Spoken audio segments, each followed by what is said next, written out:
હા હશે. હોય થોડું બેઝિક નોલેજ તો હશે. બેઝિક નોલેજ હશે. નમસ્કાર બાળકો. સૌપ્રથમ આજે તમે બેંકની અહીંયા વિઝિટમાં આવ્યા છો, ઘરે તમને અહીંયા લઈને આવ્યા છે.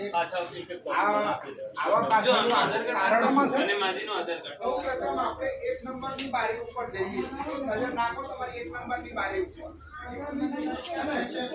એ બારી ઉપર શું થાય છે? પૈસા જમા કરવાનું અને ઉપાડવાનું. પૈસા જમા કરવાનું અને ઉપાડવાનું. જમા કરવા માટે તમે અહીંયા આવ્યા હોય તમારા મમ્મી પપ્પા સાથે પૂછ્યું વીડ વિભાગ હે ને લોન ખાતું, તો લોન ખાતાની અંદર કઈ કઈ કામ થાય છે? બધી પ્રકારના લોન. જેમ કે તમે હવે મોટા થશો અને